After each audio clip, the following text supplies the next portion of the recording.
ओम नमः सिद्धेभ्यः। ओम नमः सिद्धेभ्यः। ओम नमः सिद्धेभ्यः। मंगलम भगवान वीरो मंगलम गौतम मुनि मंगलम कुंद कुंदाद्यो जैन धर्मोस्तु मंगलम सर्वमंगल मांगल्यम सर्वकल्याणकारकं प्रधानं सर्वधर्माणां जैनं जयतो शासनं जैनं जयतो शासनं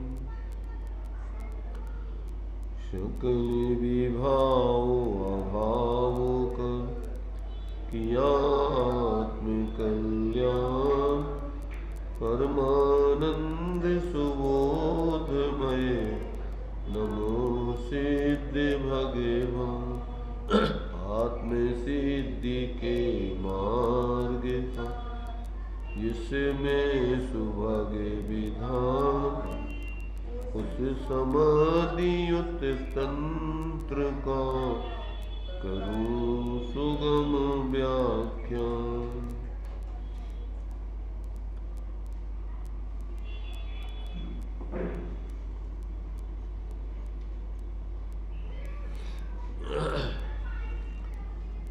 35 नंबर का छंद अपना चल रहा है।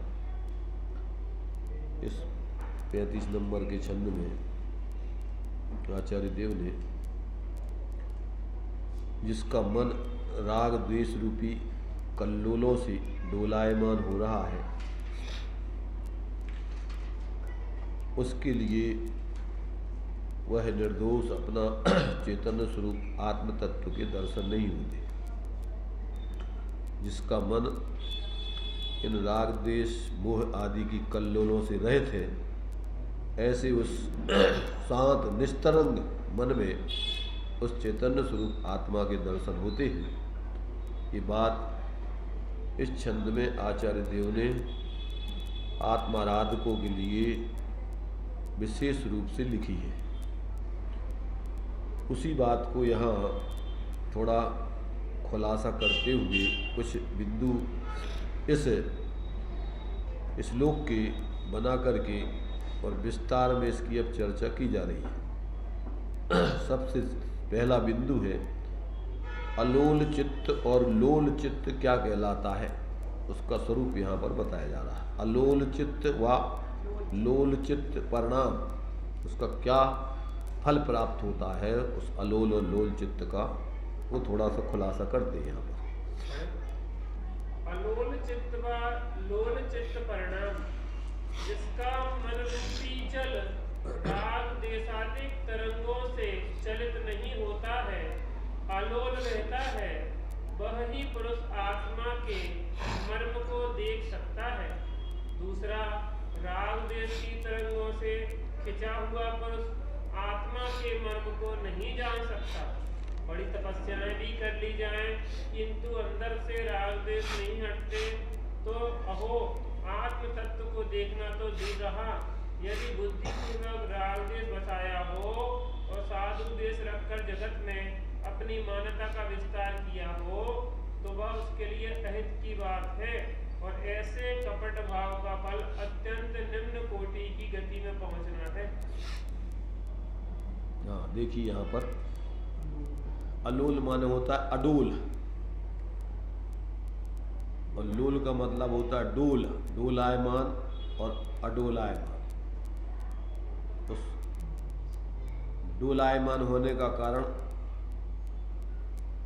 मोह राग द्वेष के परिणाम, और अडोलायमान का परिणाम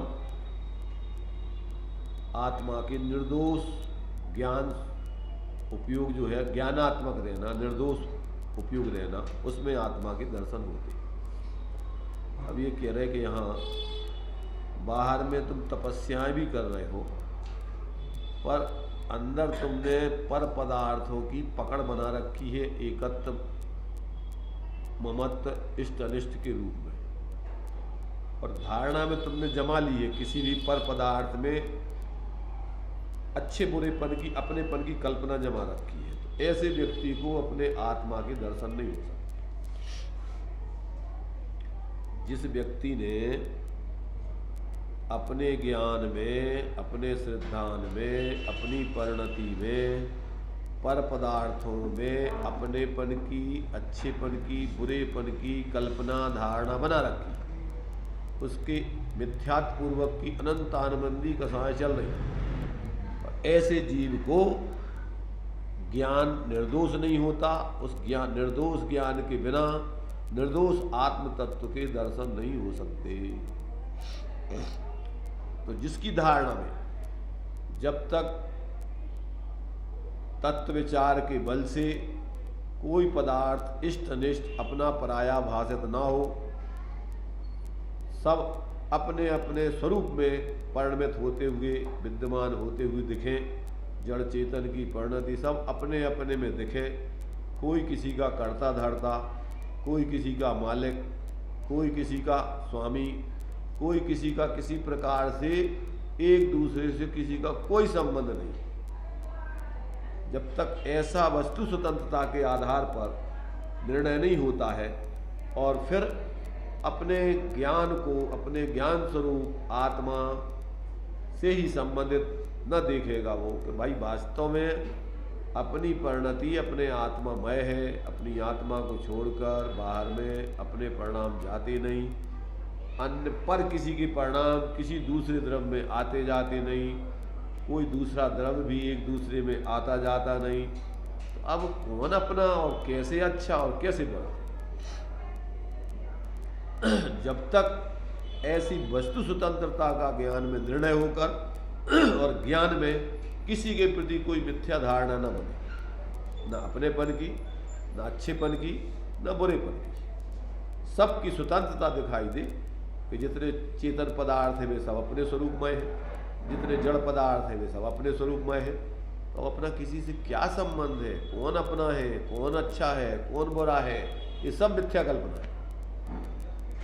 ऐसा जब तक व्यक्ति को तत्व का निर्णय नहीं होता है, स्वतंत्रता का, तब तक उसका उपयोग निर्मल नहीं हो सकता, तब तक उसके मन में क्या है, निर्दोषता नहीं आ सकती, तब तक वो अपने स्वरूप का अनुभव नहीं कर सकता है। तो ये बात यहाँ पर बताई जा रही कि जिसने पर पदार्थों में अपनेपन की, अच्छेपन की, बुरेपन की कल्पनाएं कर रखी है, धारणा में जमा रखी, ऐसे व्यक्ति का मन डोलायमान ही रहता है, 24 घंटे पकड़ रहती है उसकी। ऐसा व्यक्ति कभी आत्मदर्शी नहीं हो सकता है, कभी धर्मात्मा नहीं बन सकता है। इसको अलोल चित्त बोलेंगे। किसको? जिसमें जो अभी आपने बताया कि जिनकी पर द्रव्यों के प्रति बुद्धिपूर्वक जो अपनेपन की भावना, इष्ट की भावना है, तो वो कभी अपना आत्मा का कल्याण नहीं कर सकता, तो उसको अलोल चित्त बोलेंगे। उसको डोल चित्त बोलते हैं, अलोल नहीं बोलते।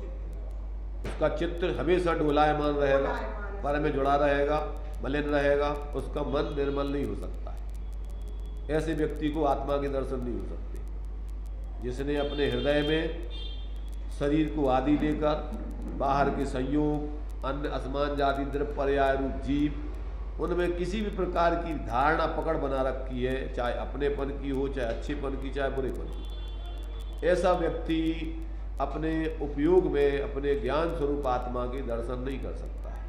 मिथ्या दृष्टि है, अनंतानबंदी कसाय उसे ग्रसित है, उसका निरंतर चित्त डोलायमान रहता है, मलिन रहता है, आकुलित रहता है, दुखी रहता है, कल्पनाएं ही करता रहता है। रात दिन उसके दिमाग में इस प्रकार की मिथ्या कल्पनाएं, वासनाएं भरी रहती है। तो यहाँ कह रहे कि डोलायमान चित्त मोह राग देश से ग्रसित है और अडोलायमान चित्त राग देश मोह से रहित अपने को ज्ञान स्वरूप अनुभव करता है, निर्मल अपने उपयोग को रखता है, और ऐसे उस निर्मल उपयोग में ही अपना वह ज्ञान स्वरूप आत्मा दिखाई देता है, उसके दर्शन होते हैं। ये बात यहाँ पर अलोल चित्त और लोल चित्त के परिणाम के रूप में बताई कि साधु बन जाओगे तो भी मायाचारी अगर तुम्हारे हृदय में चल रही है, मान सम्मान आदि की चाह है, ख्याति लाभ पूजा की चाह है, उसी के कारण से तुम बाहर में साधु पने के काम कर रहे हो, ऐसा व्यक्ति निम्न गति में जाएगा, त्रियंच आदि गति में जाके त्रियंच बन जाएगा, भले ही बाहर में वेद साधु का।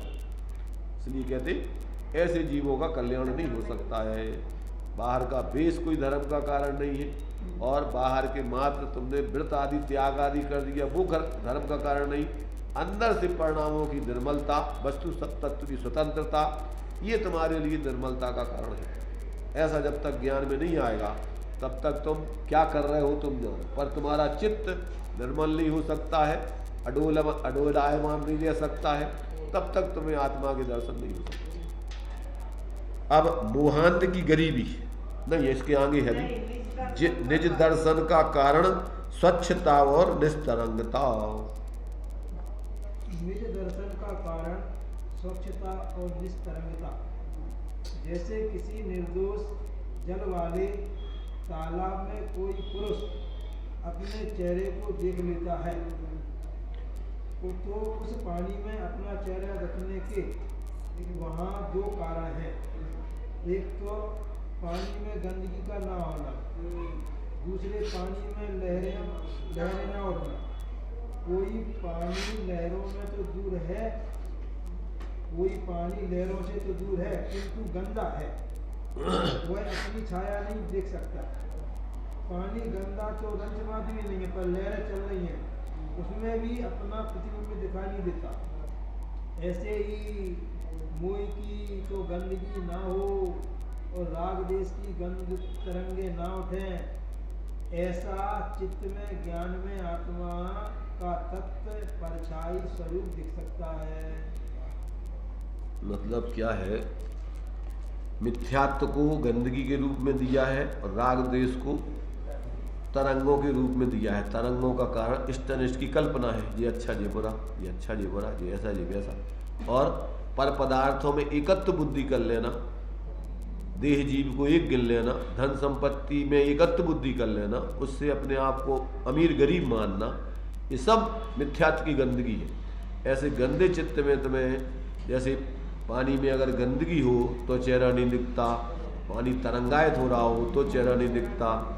इसलिए जब तक मोह राग देश की गंदगी और तरलता चलेगी तब तक तुम्हें अपने आत्मा के दर्शन नहीं हो सकते, ऐसा यहाँ पर ही बता रहे हैं। तो ऐसा पानी का दृष्टांत दिया कि पानी में जैसे अपना चेहरा दिखता है तो उसमें दो हेतु हैं, एक तो पानी की स्वच्छता और एक निस्तरंगता, जिसमें पानी निर्मल है और पानी निश्चल है, चंचलता नहीं है और मलिनता नहीं है।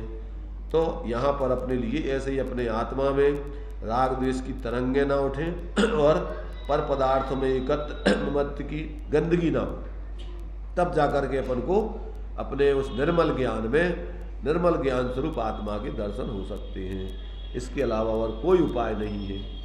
तो अब धर्म करना चाहो, धर्म माने वस्तु अपने स्वभाव को ग्रहण करना चाहो और अंदर में पर पदार्थों में मोह राग द्वेष न छोड़ो।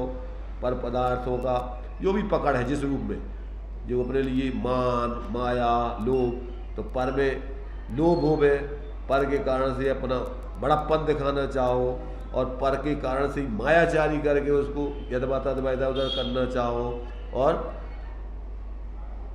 क्रोध पर के कारण से तुम्हें बहुत गुस्सा आता हो छोटी छोटी सी बातों पर, तो ऐसे व्यक्ति को अपने स्वरूप का बोध नहीं हो सकता है। ये बात यहाँ पर बतलाई।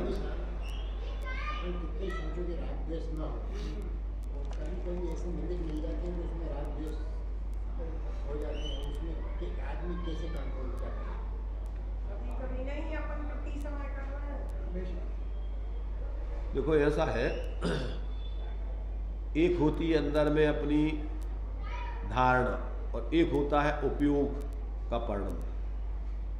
तो मिथ्या दृष्टि की धारणा में पर पदार्थों का इस प्रकार से एकत्व, ममत्व, कर्तृत्व, स्वामित्व, भोक्तृत्व बैठे हुआ है, और फिर उपयोग में उसी के कारण से उसके ये सब कसाय आदि के भाव पैदा होते रहते हैं। जहाँ अपन ने अपनापन कर रखा है, स्वामित्व कर रखा है, वहाँ किसी दूसरे ने थोड़ा भी डिस्टर्ब किया, एकदम अपन को गुस्सा आएगा। तो पहली चीज तो तुमने अंदर गंदगी बैठा रखी है पर पदार्थों में एकत्व बुद्धि की। एक परमाणु मात्र भी तुम्हारा नहीं है, तब तुम्हारे लिए कैसे तुमने पकड़ कर रखी, यहाँ कोई आया और आकर के अब मान लो यहाँ पर आ गया, वो कुछ भी मैंने उसने कुछ कर दिया, अब अपन को गुस्सा आएगा। क्यों? कि अपन ने इसमें स्वामित्व बना रखा है कि हमारा है। दो चीजें हैं, एक तो सम्यक दृष्टि गृहस्थ अवस्था में व्यवस्था के रूप में औपचारिक रूप में व्यवस्था बनाता है, अंदर से उसमें एकत्व महत्व नहीं रखता है। तो वो तो सिर्फ नाटकी सब काम करता है, बाहर में सब कुछ व्यवस्था बनाने के लिए सब कहेगा, पर अंदर में उसकी उस जाति की एकत्व बुद्धि पूर्वक की पकड़ नहीं होगी। इसलिए वो ज़्यादा समय खेद खिन्न नहीं रहता है। जो कुछ भी किया और करने के बाद कि भाई ठीक है, अब जो उदय की स्थितियां हैं अपन क्या करें, तो उसमें वो उलझता नहीं है, फ्री होकर के अपने फिर शांत अपने चित्त होकर के अपनी आत्मा का आराधना करे। और एक व्यक्ति का पूरा स्वामित्व है, धारणा बना करके फिर रात दिन उसी के बारे में सोचता रहता है।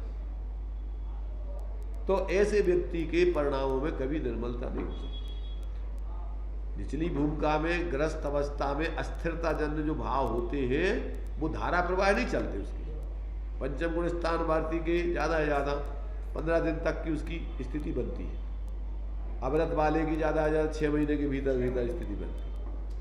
मुनिराजों की तो अंतर अंतर मुहूर्त में संजुलन कसाय होती है, उससे ज़्यादा होती नहीं। थोड़ा बहुत बोलने का विकल्प भी क्षणिक, धारा प्रवाह नहीं है। धारणा बना ली कि हमारा कर्तव्य है कि हमें रोजिना प्रवचन करना है, ऐसा कोई उसका पहाड़ की पकड़ नहीं है। तात्कालिक उनको लगा उपयोग बना, बोल दिए, खत्म। आगे का उनका कोई उद्देश्य नहीं है, न कहीं का लक्ष्य है, न किसी का उनका पहले से निदान है कि हमें ये करना है वो करना, उनकी कोई धारणा नहीं। इसलिए वर्तमान में जीते हैं और वो वर्तमान में अपने परिणामों में निर्बलता रखते हैं। ग्रस्त भूमिका में उसकी जो है भूमिका अनुसार बाह्य परिस्थिति बनती है, व्यवस्था बनाता है, पर अंदर से एकत्व ममत्व की पकड़ नहीं है उसकी। मिथ्यात्व जन्य उसकी अकड़ पकड़ नहीं है कि ये हमारा ही है, ये परिवार हो, चाहे घर हो, चाहे रुपया हो, चाहे शरीर हो। शरीर भी यहाँ कुछ क्षण के लिए पर को मिला हुआ है, सही हो। तो ज्ञानियों के जीवन में इस प्रकार का एकत्व बुद्धि पूर्वक का कोई परिणाम नहीं चलता। अस्थिरता जन्य स्थिति बनती है और वो उसको भेद विज्ञान पूर्वक नाटक करते हुए, जैसे नाटक में रोल अदा करता है, अंदर में बराबर उससे भिन्न जानता है कि अपना यहाँ कुछ नहीं है, ये नाटक ही है। ऐसा ज्ञानियों के जीवन में बराबर सब कुछ करते हुए भी वो अंदर में अपने अंदर को अपने स्वरूप के अलावा किसी की पकड़ नहीं रखती। ऐसा जो है ये एक साधकों के जीवन में पाया जाता है। अब आगे मोहांध की गरीबी क्या है उसका स्पष्टीकरण। मोहांध की गरीबी मोह भाव ऐसा अंधकार इस लोक में दूसरा कुछ नहीं है। बताओ ना कुछ संबंध, सब पराय सब भिन्न। देखो उसको तुम क्या है, पढ़ने का भी तरीका होता है, अर्थ नहीं निकलता है। मोह भाव जैसा अंधकार इस लोक में दूसरा कुछ नहीं है। बताओ ना कुछ संबंध किसी से अपना, परमार्थ से देखो तो अपना किसी से कोई संबंध नहीं है। तो कहते बताओ ना तो किसी से कोई संबंध है अपना, सब पराये हैं, सब अपने से भिन्न हैं। कोई किसी गति से आया है, कोई किसी गति से आया है। अब उनमें एक दो जीवों को छांट कर, जो कि मोही जीव है, ऐसे अज्ञानी हैं, संसार के जाल में फंसे हुए हैं, ऐसे मोही अपवित्र परिणामों वाले जीवों के लिए अपन ने तन मन धन वचन सबको समर्पित कर देना उनको, और अपने आप को सेवक की तरह उनके प्रति निरंतर बनाए रखना। प्यासे रह जाएं, भूखे रह जाएं, खुद दुखी हो जाएं, पर उन दूसरों को प्रसन्न ही रखना चाहते हैं। ऐसी स्थिति बताओ, कितनी गरीबी की स्थिति जानो। जहाँ जिसको अपन ने अपना मान लिया, ये बेटा मेरा, अब अपन मर जाएंगे, भूखों मर जाएंगे, दुखी हो जाएंगे, उसको प्रसन्न रखना चाहें। ये पत्नी मेरी, अब उसके लिए पूरा जीवन तन मन धन सब समर्पित, ये मेरा पति। हाँ हाँ हाँ भाई। तो ये कहते कैसा पागलपन है इस जीव का, जिससे किसी का कोई संबंध नहीं है। कौन कहाँ से आया, कहाँ जाना है, 4 दिन का यहाँ पर मेला है, ज्यो मेले में पंथी जना नहीं धरे फिरते, ज्यो तरुअर पे रैन बसेरा पंछी आ करते, कोई कोस दो कोस कोई फिर थक थक के हारे, जाए अकेला हंस संग में कोई न पर मारे। पर यहाँ कितनी पकड़ करके पूरा जीवन लग जाता उसमें। कैसा गरीब बेचारा आदमी है, इसकी क्या दुर्दशा है। अनंत पर पदार्थों में उसने कुछ पदार्थों में कितना एकत्व मत छाप अपना बना रखा है कि मरते मरते दम तक उनमें से अपनापन नहीं छोड़ पाता। इस दयनीय व्यक्ति की दुर्दशा, कहते हैं भाई क्या करो, जिसकी जैसी होनहार है ऐसे ही वो व्यक्ति पागलपन में अपनी जिंदगी बर्बाद कर रहा है। तो कहते हैं ऐसे मुहांत व्यक्ति की बहुत गरीबी समझना, बेचारा बहुत, इसको कोई चारा नहीं है कल्याण का। अब आगे कहते हैं आशय की गंदगी में यथार्थता का दर्शन नहीं हो सकता है। जिसकी ऐसे आप विपरीत आशय है, ऐसे व्यक्ति को यथार्थ वस्तु स्वरूप अपने आत्मा के दर्शन नहीं हो सकते। जिसका मनोजल राग देश की तरंगों से चलायमान है, उसको तत्व नहीं दिखता, और उन साधुओं को भी जिनके मोह नहीं रहा, किंतु राग देश की राग देश की वासना बसी है और तरंगे चल रही हैं, ऐसे साधु संतों को भी उस तत्व का दर्शन नहीं है। इन कल्लोलों का कारण होता है पर्याय बुद्धि। यह मैं हूँ, मैं साधु हूँ, और यह जनता सब सेवक है, गृहस्थ है, श्रावक है, मैं इतने स्टैंडर्ड का हूँ, मुझे यूँ देखकर चलना चाहिए क्योंकि मैं मुनि हूँ। ऐसी सारी प्रतीतियाँ ये मोह भरी प्रतीतियाँ हैं। कितना मोह भरा है, जितना मोह ग्रस्त को है उतना ही मोह उस साधु में है जो अपने आप को सच्चिदानंद आनंद स्वरूप न जानकर मानता है कि मैं साधु हूँ। जैसे कोई ग्रस्त मानता है कि मैं ग्रस्त हूँ, तो उसने भी पर्याय में आपामन, तो एक ने कोई देश रखकर माना कि मैं साधु हूँ, तो उसने भी पर्याय में आपा माना। अब यहाँ पर ये कह रहे हैं कि बाहर में तुमने स्थूल रूप से परिग्रह आदि तो छोड़ दिया, घर परिवार छोड़ दिया, बच्चे छोड़ दिए, धन संपत्ति छोड़ दी, पर अभी तुम्हारी पर्याय में एकत्व बुद्धि तो छूटी नहीं है। वहाँ पर अपने को ग्रस्त मानते थे जो, ऐसे ही अभी यहाँ अपने को साधु मान रहे। अभी भी तुम अपने को चैतन्य स्वरूप आत्मा का तो तुमने कछु अपना निर्णय और अनुभव किया ही नहीं। तो कहते जैसे वे जैसे तुम, उसमें क्या अंतर है। इसलिए जब तक व्यक्ति की पर्याय मूर्ता नहीं छूटती है, जब तक स्वरूप दृष्टि नहीं बनती है, तब तक वो साधु बन जाओ और त्यागी वृत्ति बन जाओ और लच्छेदार प्रवचन करने वाले पंडित बन जाओ, परंतु जब तक तुम्हारी ये कि मैं पंडित हूँ, मैं साधु हूँ, मैं गृहस्थ हूँ, मैं त्यागी वृत्ति हूँ, मैं विद्वान हूँ, तब तक कहते अभी तुम्हारी पर्याय मूर्ता नहीं गई, तब तक तुम्हें अभी आत्मदर्शन होने की संभावना नहीं बनती। इसलिए कैसी कैसी सूक्ष्म वासनाएं इस जीव के अंदर में चलती रहती हैं, ये तो जब तक आप ज्ञानियों का ऐसा सत्संग करके और उनके गहरे इन तत्वों को स्वयं ईमानदारी से सुनते हुए और अंदर में अपने परिणामों का निरीक्षण नहीं करोगे, तब तक अपनी ये मूढ़ताएं कौन तोड़ावे। खुद अपन जो है उसके अंदर धारणाएं उसने मिथ्या बना रखी है, और उसके दम्भ को कौन तोड़ाए जब तक वो खुद ना समझे कि अरे हम का पागलपन, अरे भाई सब चैतन्य स्वरूप आत्मा है, अपन भी वही है। तो अब अपन ऊंचे और ये नीचे, पहले तो तुम्हें तत्व का वस्तु तत्व का निर्णय होने चाहिए ना, फिर पर्याय में तुम अपने स्वरूप के आश्रय से कितनी कितनी वीतरागता तुमने प्रकट की है, वो गुणस्थान प्रमाण पर अलग चीज है। और पहले तो दो द्रव्यों की तुम्हें पृथकता का निर्णय होने चाहिए, स्वरूप और पर रूप का बोध होने चाहिए कि ये मेरा स्वरूप है, ये पर रूप है, और फिर तुम्हारे लिए उन पराश्रित भावों का विवेक होना चाहिए कि ये तो सब मूर्ताजन्य भाव है हमारे, जितने पर्याय दृष्टि के भाव है, संयोगाधीन दृष्टि के भाव है, ये सब तुम्हारे मिथ्यात्व के भाव है। तुम्हें अपने स्वरूप का बोध तो है ही नहीं। जब तक ऐसा निर्णय करके जीव अपने स्वयं को अंतर में नहीं देखता और अपनी इन मूर्ताओं को ज्ञान से नहीं तोड़ता, जब तक मिथ्यात्व गलता ही नहीं है तब तक अंदर में तुम्हारे परिणामों की निर्मलता होती नहीं है।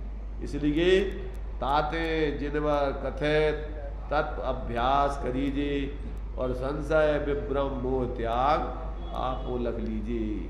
यह मानस पर्याय सुकुल सुनना जिनवाणी और यही विधि गए, यही विधि माने बिना तत्व निर्णय स्वरूप अनुभव के ऐसी चली गई।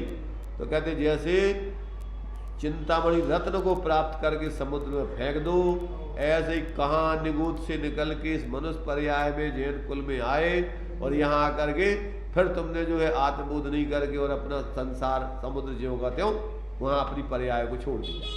अब कहाँ ढूंढोगे, कैसे मिलोगे, कहाँ जाओगे? इसलिए भाई समय रहते हुए आचार्य कहते जाग जाओ भाई, ये अपना अवसर, ऐसा अवसर व्यर्थ में पागलपन के कार्यों में क्षणिक इस पर्याय की मूर्ताओं में मत व्यर्थ गमाओ।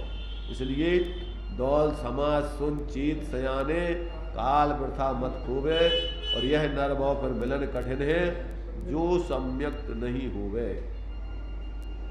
कितनी अंदर से करुणा करके ज्ञानियों ने अपने जीवन का शोधन करके ये सारी बातें लिखी हैं। अब जिसकी समझ में आए तो ठीक, और नहीं आए तो कोई कुछ व्यवस्था है नहीं। आगे देते हैं कि अगर मोह की एक रेखा भी तुम्हारे अंदर है तो तुम्हारे लिए पूरी डुबोने के लिए कारण है। मोह की एक रेखा भैया, मोह के अंधकार में अंतर नहीं हुआ करता, राग द्वेष में अंतर होता है। मोह तो जब मिटा सो मिटा, राग द्वेष तो कम हो जाता है, पर मोह में एक ही फैसला है तो है, नहीं तो नहीं है। कोई पुरुष केवल बाप बेटा ही हो या पुरुष स्त्री ही हो, एक ही हो घर में, और यह सोचे या कहे कि मैंने बहुतों का मोह दूर कर दिया है। सिर्फ एक प्राणी भर का मोह है, सो शायद बहुत कुछ सम्यक तो हो गया होगा। केवल एक प्राणी का मोह है, इतनी भर कसर है, पर इतनी भर कसर नहीं है जितनी कसर 10 प्राणियों में मोह रखने वाले को हो। आंखों के आगे तिल भर एक कागज का टुकड़ा चिपका हो और चाहे ढेरों कागज सामने रख लो, न दिखने का काम दोनों दशाओं में एक सा है। 10 प्राणियों में राग करने से और 1000 में और लाख में अपना अनुराग करने से कहो, वह अनुराग पर बसर कर कतला हो सकता है और उतनी दृढ़ संधि करने वाला न होगा। और एक ही प्राणी में केंद्रित हुआ राग गाढ़ा राग है। सो मोह भी ऐसा समझे मैं श्रावक हूँ, ऐसा समझे मैं त्यागी हूँ, साधु हूँ, क्षुल्लक हूँ, ऐसी प्रतीति करे। सब मोह की एक लाइन में पड़े हुए हैं। यहाँ ये कह रहे कि भाई अगर तुम्हारे लिए मोह अर्थात मिथ्यात कहीं पर भी तुम्हारी थोड़ी पकड़ है कि बहुत पकड़ है, पकड़ तो तुम्हें अपने स्वरूप से तुम्हें वंचित रखेगी, तुम्हें अपने स्वरूप का बोध नहीं होने। अब तुम एक व्यक्ति के पीछे अटके थे कि 100 व्यक्तियों के पीछे अटके थे, पर अटके थे तो मैं समय इधर नहीं आए। क्यों? कि भैया वो हमें एक सल्ल थी, एक सल्ल हो चाहे 50 सल्ल हो, सल्ल तो सल्ल है। ऐसे ही यहाँ पर ये कह रहे हैं कि भैया देखो कसायों में तो भेद है, अनंतान मंदी या प्रत्यख्यान संजन, पर मोह के भेद नहीं है मिथ्यात के, कि जो कम जो इतनो मिथ्यात तो मिथ्यात है तो पूरे स्वरूप से बाहर हो। और अगर तुम्हारा चाहे इतना सा मिथ्यात हो, कैंसर का एक कीटाणु है तो वो पूरे कैंसर को तुम्हारे पैदा करने वाला हो, चाहे बहुत बड़ा हो। तो ऐसे ही यहाँ पर ये कह रहे कि पर पदार्थों में एकत्व बुद्धि तो तुम्हारे लिए स्वरूप से पूरी विचलित कर देने वाली है। चाहे तुम एक चीज में मोह कर रहे कि लाखों में कर रहे, हजारों में चल रहे, कर रहे, किस में कर रहे, पर जहां तुम्हारी पर में अगर पकड़ है एकत्व बुद्धि की तो समझ जाना कि तुम्हें आत्मा का बोध नहीं हो सकता है। अब कसायों में तो भेद प्रभेद होते हैं कि अगर तुम्हारे लिए मोहित मिथ्यात नहीं है, पर अभी चारित्र संबंधी अभी तुम्हारे लिए संपूर्ण पर पदार्थों का त्याग नहीं कर सकते हो, साधु नहीं बन सकते हो, तो घर गृहस्थी में रहकर अविरत दशा में रहकर तुम स्वरूप साधना कर सकते हो, पर एकत्व बुद्धि नहीं होगी। उसमें अस्थिरता जन्य दोष आपका जानोगे और छोड़ने की भावना रखोगे और ईमानदारी से छोड़ने के लिए प्रयत्न करोगे, पर उसमें भी अपना स्वरूप नहीं समझोगे। समझोगे कि ये हमारा दोष है, गलती है और ये छोड़ने लायक है, अपना स्वरूप तो ये है। तो ऐसा ये कह रहे हैं कि भैया अगर मोह की एक रेखा भी है इतनी तो वो तुम्हारे लिए जैसे आँख के सामने कहते हैं ना अपन, आँख के सामने तिनका, आँख के सामने चाहे दीवार खड़ी कर दो और चाहे एक तिनका खड़ा कर दो, उससे क्या होगा कि सामने वाली पूरी वस्तु दिखाई नहीं देगी। ऐसे ही यहाँ इस मोह का स्वरूप समझना ये कह रहे हैं।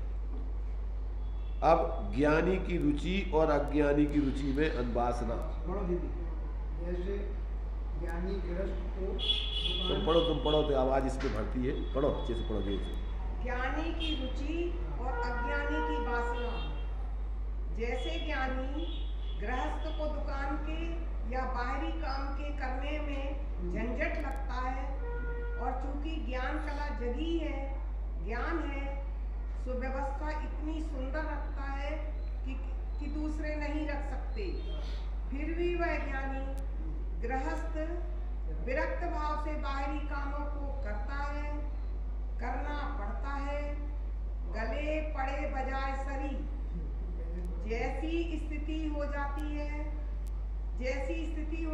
है ऐसे ही साधु संत पुरुषों को अपनी चर्या में चलना पड़ता है, उनकी स्थिति हो जाती है, और रुचि इस ओर नहीं रहती है कि मैं साधु हूँ, मुझे इस तरह चलना चाहिए। ऐसा ख्याल करे तो यह बच्चों जैसा खेल हो गया।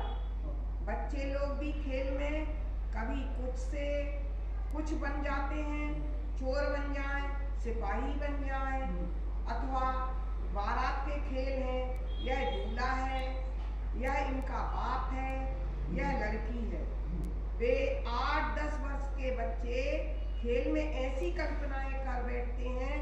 ऐसे ही हम चित्त स्वभाव के परिचय से रहे अज्ञानी गरीब मिथ्याभाषित हृदय अपने को जो परिणति प्राप्त हुई है तद्रूप विश्वास रखे हुए हैं।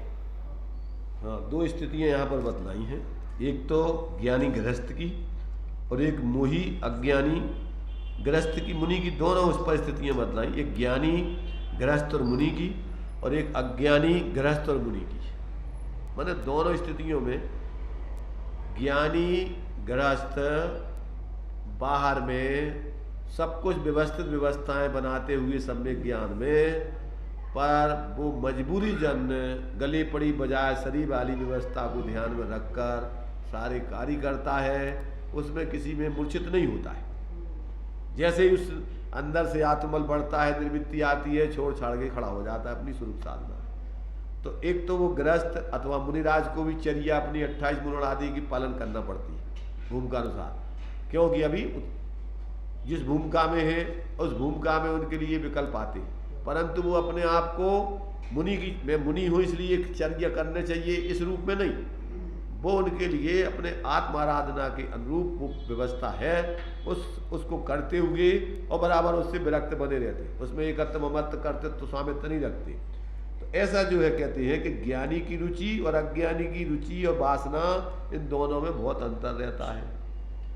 वही काम अज्ञानी करता है तो उसकी वासना अभिप्राय दूसरा रहता है, और वही काम ज्ञानी करते हैं तो उसकी अभिप्राय वासना दूसरी होती है।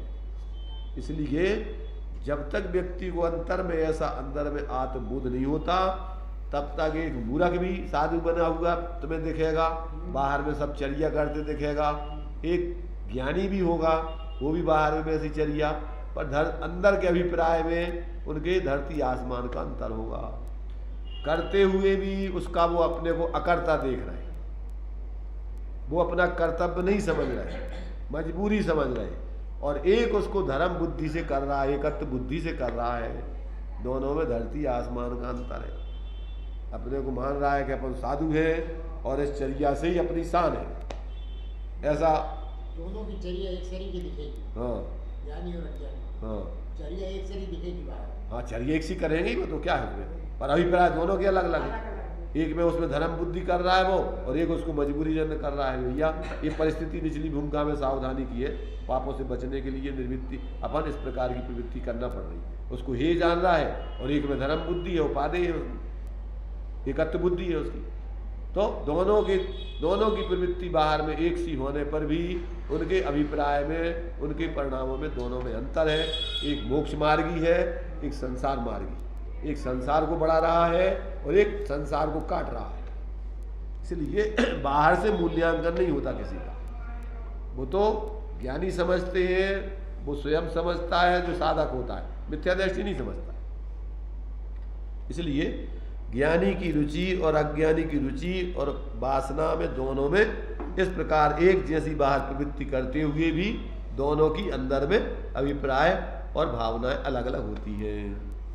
अब मोह की भीतरी अज्ञात चोट, मोह की भीतरी अज्ञात चोट, मोह की भीतरी अज्ञात चोट।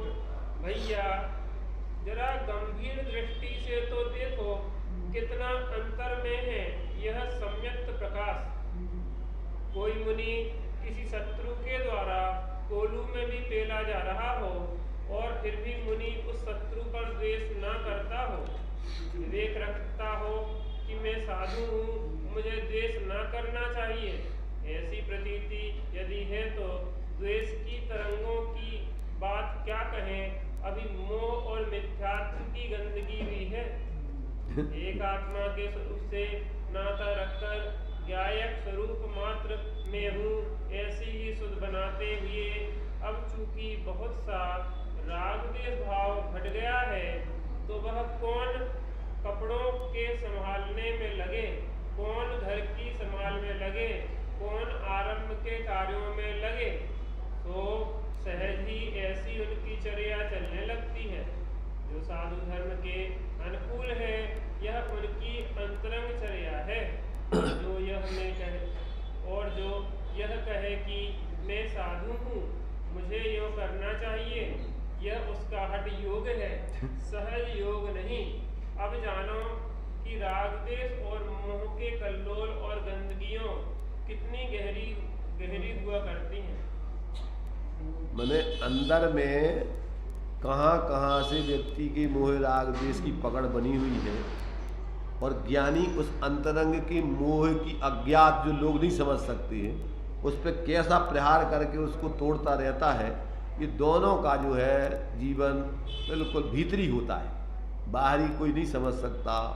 एक अपने को साधु मान करके और उस चर्या को कर रहा है, और एक अपने को ज्ञाता आत्मा अनुभव करते हुए अभी चूंकि पूर्ण स्वरूप में लीन नहीं हो पा रहा है, इसलिए अशुभ वंचनार्थ और अपनी धर्म की आराधना के अनुकूल बनाए रखने के लिए अपनी परिणति और वो चर्या करते हुए उसको हे जान रहा है। एक उसमें एकत्व बुद्धि पूर्वक धर्म बुद्धि से कर रहा है, मैं साधु हूँ और मुझे ऐसी चर्या करना चाहिए, और एक अपने को मान रहा है कि मैं चेतन आत्मा हूँ और मेरा ये काम नहीं है, मेरा काम तो शांत निराकुल ज्ञाता दृष्टा रहना है, परंतु अभी उस ऊंचाई में नहीं पहुंचा, इसलिए अपन को इधर सावधानी रखना पड़ रही है।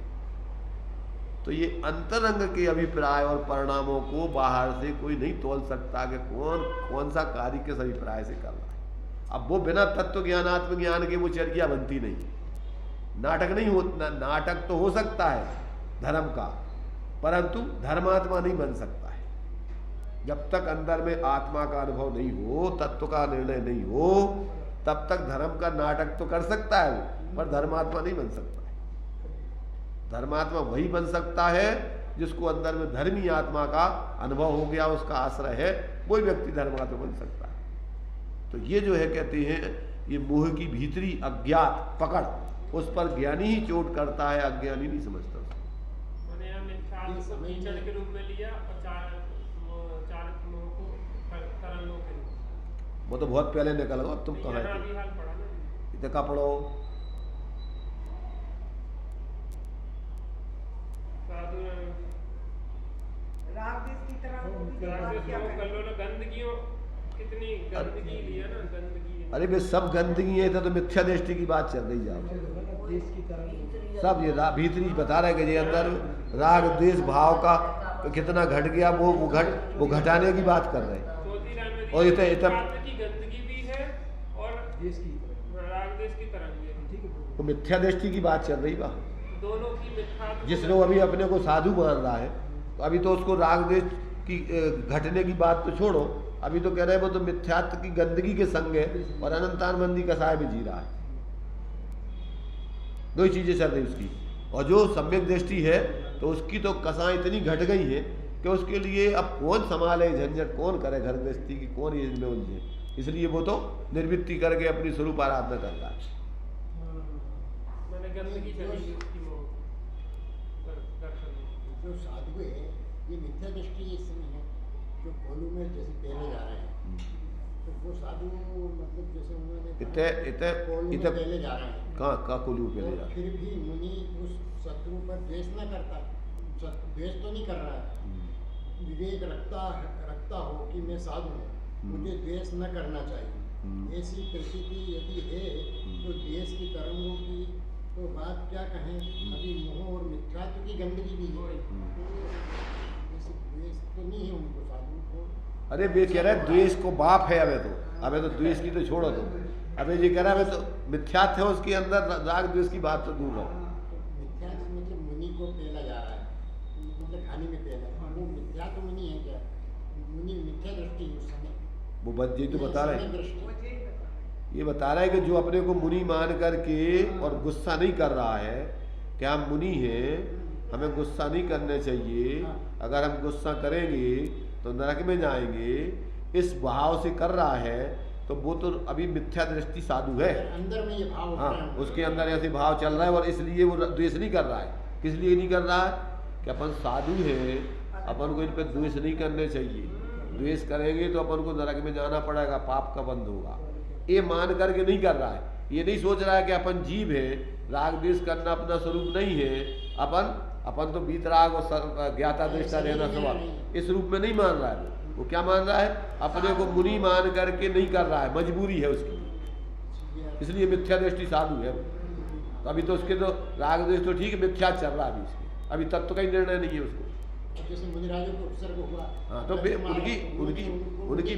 उनकी बात नहीं चल रही, ये तो ये चल रही कि जो ऐसा मान करके गुस्सा नहीं कर रहा है वो मुनि मिथ्या दृष्टि है, वो अभी सम्यक दृष्टि नहीं है।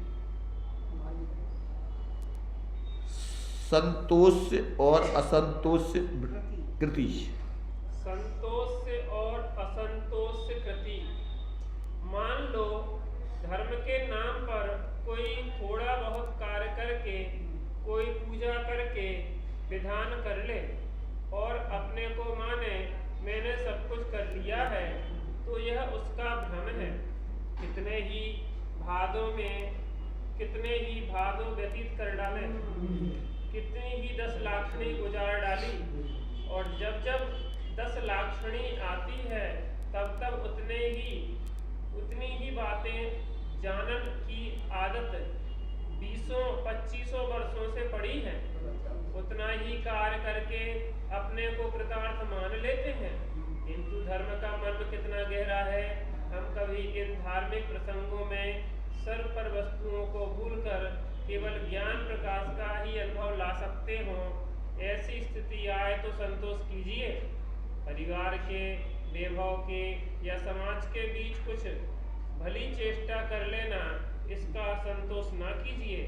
संतोष होना चाहिए निज ज्ञान सुधारस के स्वाद का, जिसका ज्ञान जल, मनोजल, राग देश आदि की कल्लोलों से अलोल है, वह ही आत्मा का तत्व देख सकता है।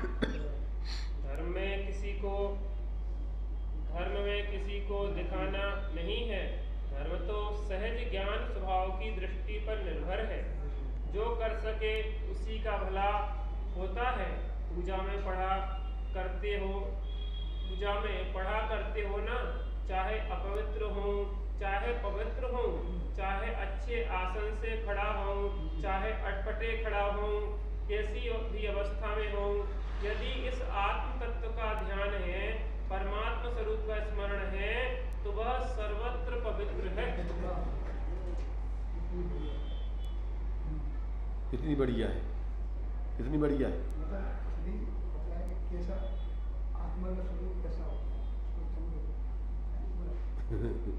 ये कह रहे अपवित्रा पवित्रो वा, पूजा में पढ़ते हैं, स्वस्थितोपि दुस्थितोपि वा, ध्यायेत पंच नमस्कारम, ध्यायेत स्वरूप आत्मानम, सर्व पापै प्रमुच्यते। जो अपने स्वरूप का ध्यान करता है, जो पंच परमेष्ठियों के स्वरूप का ध्यान करता है, उसके सब पाप दूर हो जाते हैं। बाहर में चाहे वो स्वस्थित हो चाहे दुस्थित हो, चाहे वो अपवित्र हो चाहे पवित्र हो, बाहर से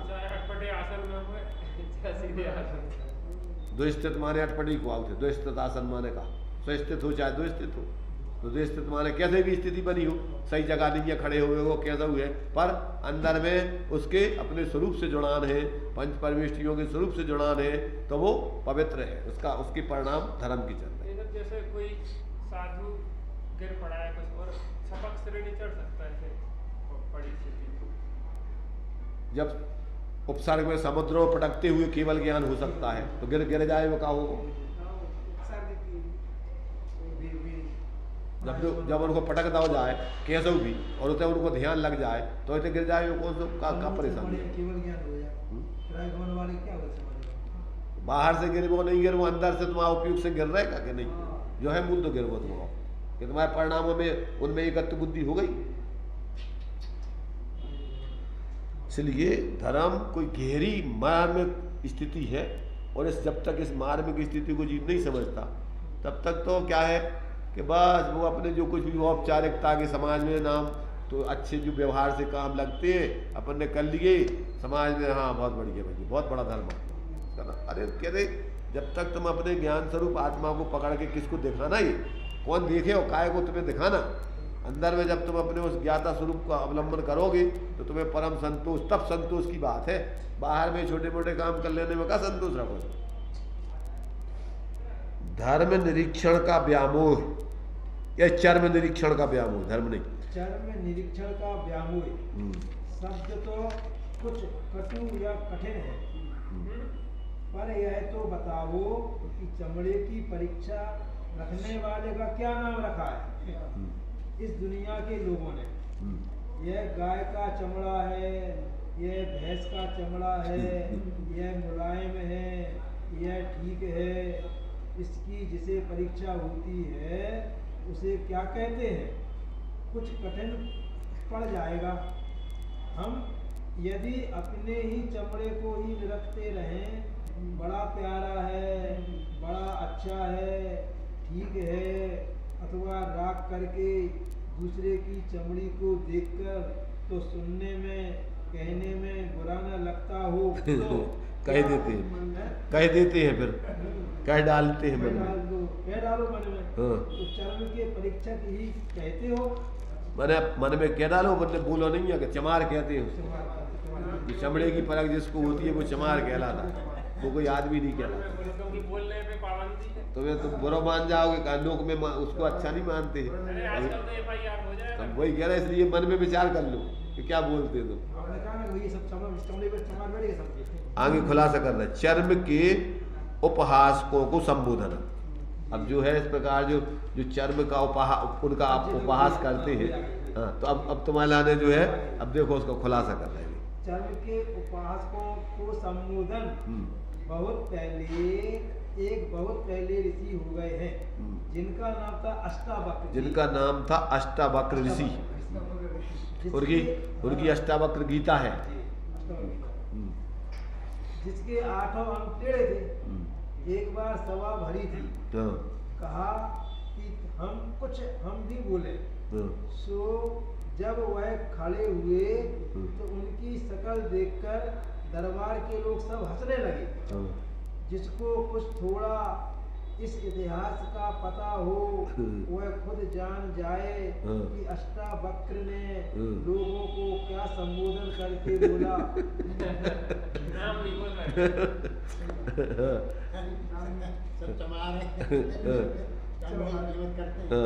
और फिर उसका विश्लेषण किया कि जब आप सब लोग मेरे चमड़े को खूब निरीक्षण कर सकते हैं तो मैंने आपके परिचय को भी जान लिया है। सब अपनी अपनी सोचो कि हम अपनी सोचें कि हम अपनी इस देह से कितना प्यार रखते हैं, मानो इसके अतिरिक्त मैं कुछ और हूँ ही नहीं। अपने सत्य से विस्मित हो जाते हैं तो हम चर्म के ही तो निरीक्षक रहे, चमारी रहे। मैंने अपन को जो है अपन पूजा में पढ़ते हैं, पूजन में जिसके श्रृंगारों में मेरा यह मैगा जीवन घुल जाता, अत्यंत असुचि जड़ काया से चेतन का कैसा नाता। जड़ पर झुक झुक जाता चेतन की मानव की खंडित काया, क्या दशा है इस जीव की, इससे क्या संबंध है इस जीव का। जो इसको शरीर मिलता है उस शरीर में कितना मूर्छित रहता है, 24 घंटे देख देख करके, और थकता नहीं है। नया दर्पण लाता है, पुराने दर्पण में अच्छे से नहीं दिखता है तो दूसरा दर्पण लाता है, नया चेहरा लगवा और मंदिरों में भी लगवा लेता है दर्पण, उसे भी दिखने चाहिए। घरों में तो लगता ही है, बाथरूम में लगा लेता है, और जगह लगा लेता है, हर जगह चमड़ा हमें दिखते रहना चाहिए अपना, और बढ़िया उसमें पीछे आगे देख देख करके बढ़ता था। इसमें भी दर्पण लगा, दर्पण नहीं क्यों? खंडित काया, माधव की खंडित काया, माधव की खंडित काया। अरे तुम बताओ ना, इतने दिनों से पूजा कर रहे हैं, हम क्या बताएं।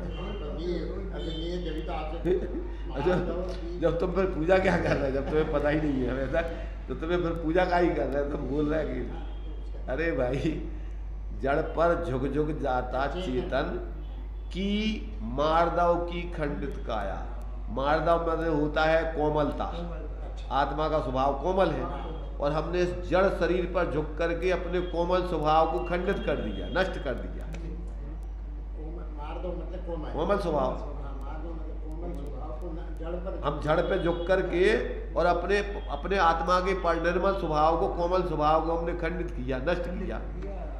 क्या है? धर्म है। ये तो अधर्म करते रहे हम 24 घंटे तक।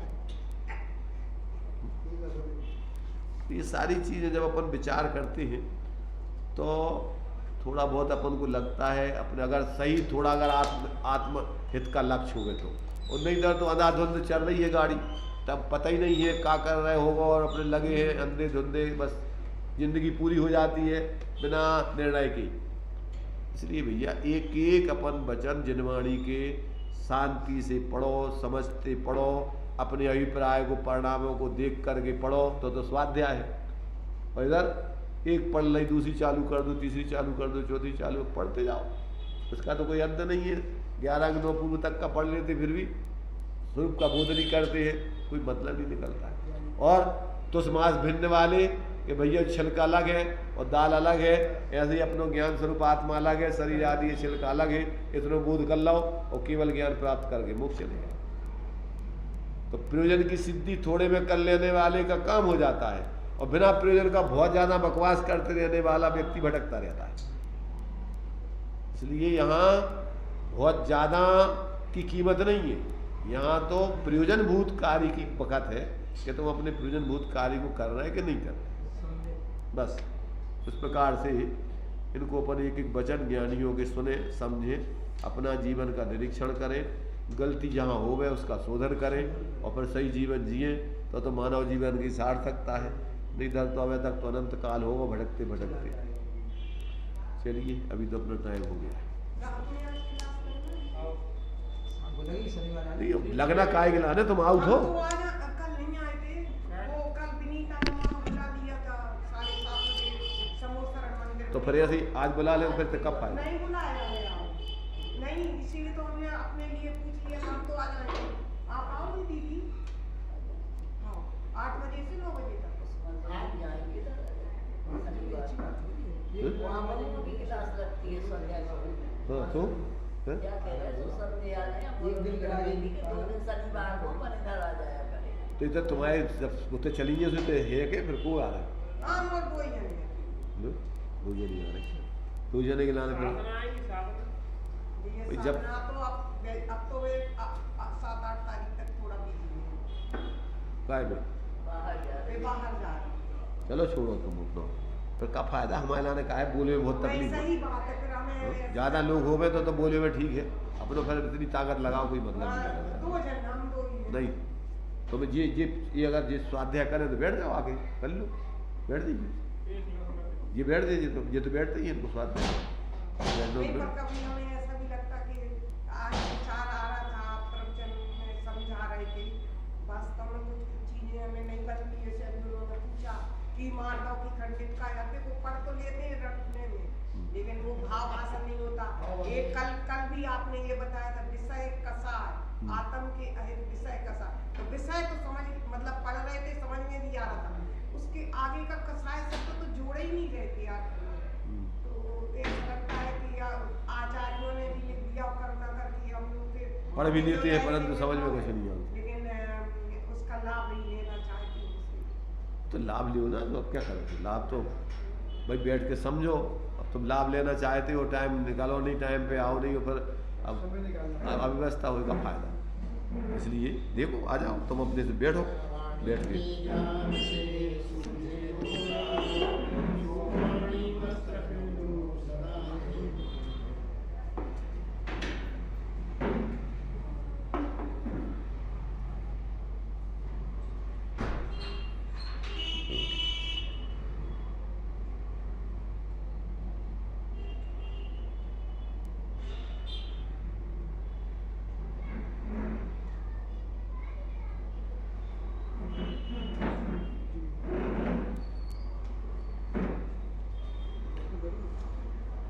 द्वादशांग जनवाणी माता की जय। पंच परमेष्टि।